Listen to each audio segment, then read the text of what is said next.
అందరికి నమస్కారం. నేను శిరీష. ప్రస్తుతం మనతో పాటు ఉన్నారు ప్రముఖ ఆధ్యాత్మికవేత్త జ్యోతిష పండితులు చెబియం కిరణ్ శర్మ గారు. గురుగారితో మాట్లాడతాం. నమస్కారం గురుగారు. శుభమస్తు, ఆనంద సిద్ధిరస్తు. గురుగారు, చాలా వరకు మన గడప ఏదైతే ఉంటుందో సాక్షాత్ లక్ష్మీదేవి అని అంటుంటారు. చాలా మంది చిన్నపిల్లలైనా పెద్దవాళ్ళైనా కొంతమంది కాలు పెడుతూ ఉంటారు. శాస్త్రం ప్రకారం నిజంగా అట్లా కాలు పెట్టినా అనుకోకుండా తొక్కినా ఏమైనా దోషాలు తలుగుతాయి అంటారు? ఒక లక్ష్మి కదా, అష్టలక్ష్మి ప్రధానమైనది సింహద్వారం. మీరు ఇప్పటికీ ఎప్పటికైనా సరే సింహద్వారం సరే అపార్ట్మెంట్ కల్చర్లో మనం కట్టట్లేం కాబట్టి వెళ్తాం. మనం కట్టుకున్నా సరే ఒకవేళ 3 అంతస్తుల బిల్డింగ్ 4 బిల్డింగ్ కడుతున్నా మనకి సింహద్వారం పెడుతున్నప్పుడు ఇప్పటికీ అపార్ట్మెంట్లలో సింహద్వారానికి మనం గడప కొబ్బరికాయ కొట్టి దానికి నిమ్మకాయ కట్టి దానికి ముడుపు కట్టి తప్పకుండా చేస్తారు. లక్ష్మీప్రదమైంది సింహద్వారం. అంటే గృహలక్ష్మికి ప్రధానమైనది. దేవాలయంలోకి వెళ్తున్నప్పుడు ఏదైతే ప్రధాన సింహద్వారం ఉంటుందో ఆ ఇంటికి కూడా ఇల్లు అనేటువంటి దేవాలయానికి సింహద్వారం. కాబట్టి అక్కడే మనకి సమస్త దేవతలు కొలువై ఉంటారు. ఒకళ్ళిద్దరు కాదు, సమస్త దేవతల కొలువ ఎక్కడే ఉంటుంది. కాబట్టి గుమ్మం మీద ఎట్టి పరిస్థితుల్లో గుమ్మం మీద కూర్చొని తినడం, గుమ్మం మీద కూర్చొని ముచ్చట్లు పెట్టుకోవడం, గుమ్మం మీద పెట్టుకొని హారాలు తీయడం, గుమ్మం మీద పెట్టుకొని గోడు కొరుక్కోవడం, ఇటువంటివి కూడా గడప మీద కూర్చొని చేయకూడదు. గడప అనేది సాక్షాత్తుగా మహాలక్ష్మి స్వరూపంగా చెప్పబడింది. కాబట్టి ఉదయం అంటే స్వామివారి శరీరం అంతా ఈ ఇల్లు అనుకుంటే స్వామివారి పాదాలు లక్ష్మీ స్థానం కాబట్టి అక్కడ అమ్మవారి ఎప్పుడు జరుగుతుంటుంది. మళ్ళీ ఇప్పుడు అనొచ్చు, చూసారా ఆడదాన్ని తీసుకుపోయి కాళ్ళ దగ్గర పెట్టారు, మొగోడు అహంకారం. అంటే అక్కడ నీ జీవానికి మొత్తానికి ఆధారమైంది కాళ్లే. అదే లేకపోతే నువ్వు నిలబడడానికి కారణం ఏంటి? అదే ఇక్కడ పరోక్షంగా డబ్బు అనేది ప్రధానమైనది. ఆ ప్రధానమైన దాన్ని గౌరవించేటువంటి సంప్రదాయం కావాలి. కాబట్టి ఆ లక్ష్మీదేవిని గడప రూపంలో ఈ విష్ణు స్వామి అనేటువంటి ప్రారంభ స్థానం చూపిస్తూ అక్కడ అమ్మవారు నిరంతరం కొలువు ఉంటుంది. కాబట్టి ఆ స్థానాన్ని పరమ పవిత్రంగా చూడాలనే విషయం చెప్పబడింది. ఇప్పటికైనా ఎప్పటికైనా సరే గడపకి ప్రతిరోజు పసుపు రాసి ముగ్గు పెట్టాలి. అది చేయడం వల్ల లక్ష్మి ఎప్పుడు సంతోషపడుతుంది. ఆ లక్ష్మి అనుగ్రహం మనం ఎప్పుడైనా ఉంటుంది. గుడిసెలో ఉన్న వాళ్ళకి కూడా ఉంటుంది. లక్ష్మి అనగా అందరూ అనుకుంటారు కాసులు అనుకుంటారు. డబ్బులు కాదు, ఆనందము, ఆరోగ్యము, ఐశ్వర్యము, సుఖము, సంతోషము, బంధులాభము, పని మనుషుల యొక్క అనుకూలత, ఇవన్నీ ఐశ్వర్యాలకు భాగమే.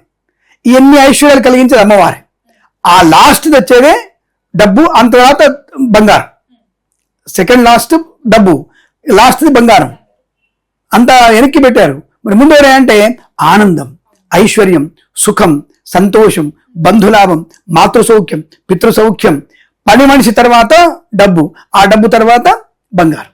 కాబట్టి ఇన్ని అష్టైశ్వర్యాలను ఉన్నటువంటి అమ్మవారిని గడప మీద ఎంత మనం శ్రద్ధగా పూజ చేయాలి. కాబట్టి ప్రతి గుడిసె వాళ్ళు కూడా ఇప్పటి చూడండి, ప్రతి గుడిసెలు కూడా మనకి కళాపి జల్లి అంటే చానిపి జల్లి ముగ్గులు పెట్టి ఇప్పటికి కూడా డోర్కి సింహద్వారానికి పెట్టేసి మందం బొట్లు పెడతారు. ఇప్పటికి శ్రీకాకుళం వైపు వెళ్ళండి, అసలు ప్రతి ఇంటికి అలంకారం ఉంటుంది. అలాగే నల్గొండ జిల్లా వెళ్ళండి, ప్రతి ఇంటికి ఉంటుంది. మహబూబ్ జిల్లా వెళ్ళండి, ప్రతి ఇంటికి గడపకి ముగ్గు ఉంటుంది. మీకు ప్రతిరోజు పెడతారు. కనీసం బుధవారం శుక్రవారం తప్పకుండా పెడతారు, ఎంత పనికి వెళ్ళినా సరే. కాబట్టి శుక్రవారం పెట్టే వాళ్ళు గ్యారెంటీ. నువ్వు అపార్ట్మెంట్ కల్చర్ అయినా సరే శుక్రవారం తప్పకుండా పెట్టేటువంటి ఆచారం అనేది కదండి. బట్ రోజు పెట్టడం అనేది చాలా విశేషం. లక్ష్మీదేవి స్థిరమైన నివాసంగా ఉండేది అక్కడే కనుక అక్కడ మంచిది. అందుకే అంటారు ఈశాన్యం వైపున మనం చెప్పులు ఇప్పకూడదు, ఈశ్వరుడు అక్కడ ఉంటాడనేటువంటి భావన అందుకే వచ్చింది. అందుకే సింహద్వారాన్ని ఎప్పుడు కూడా ఉత్తర మధ్యలో అంటే ఉత్తరానికి సెంటర్లో పెట్టాలంటే ఉత్తరంలో పెట్టాలి. ఉత్తర ఈశాన్యంలో పెట్టు, ఉత్తర వాయంలో పెట్టు అనేది వద్దు. ఉత్తరంలో సింహద్వారం, తూర్పున సింహద్వారం ఉండాలి. అలా ఉన్న ఇంటికే ఐశ్వర్యం ఎక్కువగా ఉంటుంది. ఉత్తరంలో పెట్టేసి 2 వైపుల కళ్ళలాంటి కిటికీలు పెట్టాలి. తూర్పున పెట్టేసి 2 కిటికీలు పెట్టాలి. అది విశేషమైంది. అంటే ముఖంలాగా ఉండాలి సింహద్వారం, ముక్కు కళ్ళలాగా ఉండాలి.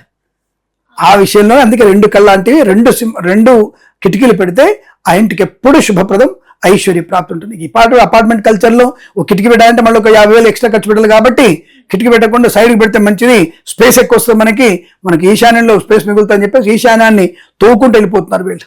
కాబట్టి సింహద్వారం అనేది మన సెంటర్లో ఉంటేనే 2 వైపుల కిటికీలు ఉంటేనే మంచిది. అటువంటి గడపకి ఎత్తు గడప, మంచి గడప. ఇంకొంతమంది ఎత్తుగా పెడుతుంటారు, అంత అక్కర్లేదు. మామూలు గడపనే పెట్టాలి, 3 అంగుళాల గడపనే పెట్టాలి. అటువంటి గడపకే ప్రశస్తి. అంటే 5 అంగుళాల వెడల్పు, 5 అంగుళాల ఎత్తు, 3 అంగుళాల వెడల్పు ఉండాలి. ఆ గడపకి విశేషమైంది. కాబట్టి అటువంటి గడపనే మనం ఇంట్లో స్థాపన చేసుకోవాలి. అటువంటి గడపకి పూజ చేసి లక్ష్మీప్రదంగా మనం అమ్మవారిని ఆరాధన చేసే ప్రయత్నం చేస్తే ఇంటికి యశస్సు కలుగుతుంది, ఆనందం కలుగుతుంది, పుత్రపౌత్రాభివృద్ధి కలుగుతుంది. గురుగారు, చాలా వరకు చూస్తున్నాం ఇప్పుడు ఎక్కడ చూసిన గడపలకి ఇన్స్టెంట్ గా కలర్స్ వేసి ముందే బొట్లు పెట్టడం ఆ కలర్స్ తో జరుగుతుంది. అలా చెయ్యొచ్చు అంటారా? లేకపోతే మనము అప్పట్లో చూసుకుంటే మంచిగా పసుపు కలిపి ఆ కడప మొత్తం చేసి కుంకుమ బొట్లు పెట్టేవారు. ఇప్పుడు అలా లేదు, అన్ని ఇన్స్టెంట్ గా పెయింట్లు పెడతా ఉన్నారు, ముగ్గులు వేస్తా ఉన్నారు. అలా వేయొచ్చు అంటారా? అసలు లేని దానికన్నా కొసరు బెటర్ కదా. అన్న ఆలోచనతో ఆడికి లేచే ఓపిక లేదు, ఆడికి ఒళ్ళొంచే ఓపిక లేదు, ఆ గడప అనేది లేదు. ఇప్పుడు అపార్ట్మెంట్లో గడప ఎక్కడుంది? అసలు అపార్ట్మెంట్లో గడప అనేది కనపడుతుంది మీకేమైనా? డైరెక్ట్గా లోపలికి ఎంట్రీ అయిపోతుంది. సో గడప అనేది లేదు కాబట్టి ఆ గడపని మనం ఏర్పాటు చేసుకునే ప్రయత్నం చేయాలి.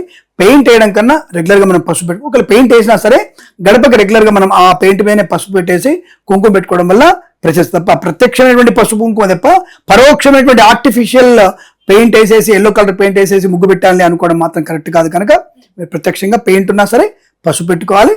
పసుపు పెట్టుకొని దాని మీద ముగ్గు పెట్టుకొని బొట్లు పెడితేనే చాలా మంచిది, యశస్సు బాగా ఉంటుంది. గురుగారు ఇంకొక చిన్న డౌట్ ఏంటంటే, నేను ఈ మధ్యలో కొన్ని రీల్స్లలో చూసాను, ఇన్స్టా అయినా వాట్సాప్లో అయినా యూట్యూబ్స్లో అయినా చూసాను నేను కొన్ని రీల్స్లలో. ఏంటంటే గడప పూజ చేసేటప్పుడు చాలా వరకు లోపల ఇంట్లో ఉండే చెయ్యాలి, గడపకు బొట్లు పెట్టి, అలా బయటకు వచ్చి చేయకూడదు, బయటకు వచ్చి చేస్తే బయటకే పోతుంది, ఇంట్లో కూర్చొని బయట మొహానికి పెట్టి చేయాలని, ఇది ఎంతవరకు కరెక్ట్ అంటారు అసలు? ఇప్పుడు నేను సెన్స్గా ఆలోచిద్దాం, మనం సెన్సిబుల్గా ఆలోచిద్దాం.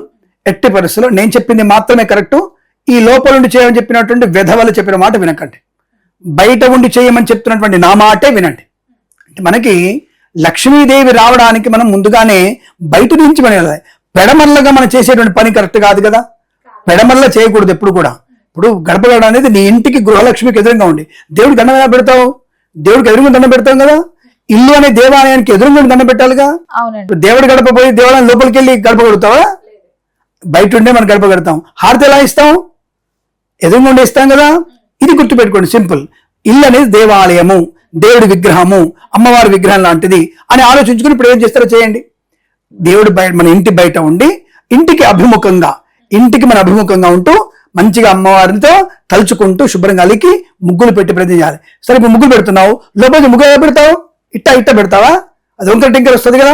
అందంగా పెట్టాలంటే నువ్వు బయట వైపు ఉండి ఇంటిని చూస్తూ మంచి ఒక పాట పాడుతూ మంగళాష్టకం పాడుతూ అప్పుడు మనం ముగ్గు పెట్టి బొట్లు పెడితే అందంగా కనబడుతుంది. కాబట్టి ఇంటి బయట నుంచి మనం పెట్టినటువంటి పసుపు కుంకుమలకే ప్రశస్తము, ఆనందము, ఐశ్వర్యం. లోపల నుంచి పెట్టడం వల్ల నష్టము, దరిద్రం. కాబట్టి పెట్టకూడదు. గురుగారు కొంతమందిని చూస్తుంటాం, విశేషంగా శుక్రవారం రోజు గడప పూజ చేసినప్పుడు ఈ నిమ్మకాయలు కోయడం కానీ, కొబ్బరికాయలు కొట్టడం కానీ, రాగి చెంబులో నీళ్లు పెట్టడం కానీ, వట్టి వేర్లు వేసి చేస్తుంటారు. ఇది చెయ్యొచ్చు? అద్భుతమైనటువంటి ప్రయోజనం. అంత అవన్నీ కూడా మనకి అంటే ద్వారబలి అంటారు దాన్ని. ద్వారం దగ్గర అనేక బళ్ళు ఉంటాయనే విషయంలో ద్వారబలి, అనేక నెగిటివ్ ఎనర్జీ ఉంటుంది, పోగొట్టడానికి చూస్తారు. నిమ్మకాయ కోయడం అనేది మీకు సిట్రిక్ యాసిడ్ అనేది చాలా మంచి ప్రయోజనాన్ని కలిగిస్తుంది. కనుక ఈ పురుగులు పుట్రలు ఏవి రాకుండా, జర్రి లాంటివి రాకుండా, పాములు రాకుండా చూస్తుంది, బ్యాక్టీరియా రాకుండా చూస్తుంది, గళ్ళుప్పు కూడా బ్యాడ్ ఇస్తుంది. ఈ మనకి నీళ్లు, వట్టివేళ్ళ నీళ్లు కూడా మనకి మంచి సుగంధాన్ని కలిగిస్తాయి. ఇంట్లోకి వచ్చిన వాళ్ళకి ఒక పాజిటివ్ ఎనర్జీ కలిగిస్తుంది. కాబట్టి ఒక రాయి చెంబులో వట్టివేళ్ళు వేసి ఆ మూలకు పెట్టే ప్రయత్నం చేస్తారు. కొంతమంది వట్టివేళ్ళని బయట కడతారు కూడా, అది కూడా మీకు అద్భుతమైన శుభాన్ని ఇస్తుంది. అవన్నీ కూడా పాజిటివ్ ఎనర్జీ కలిగించేవే.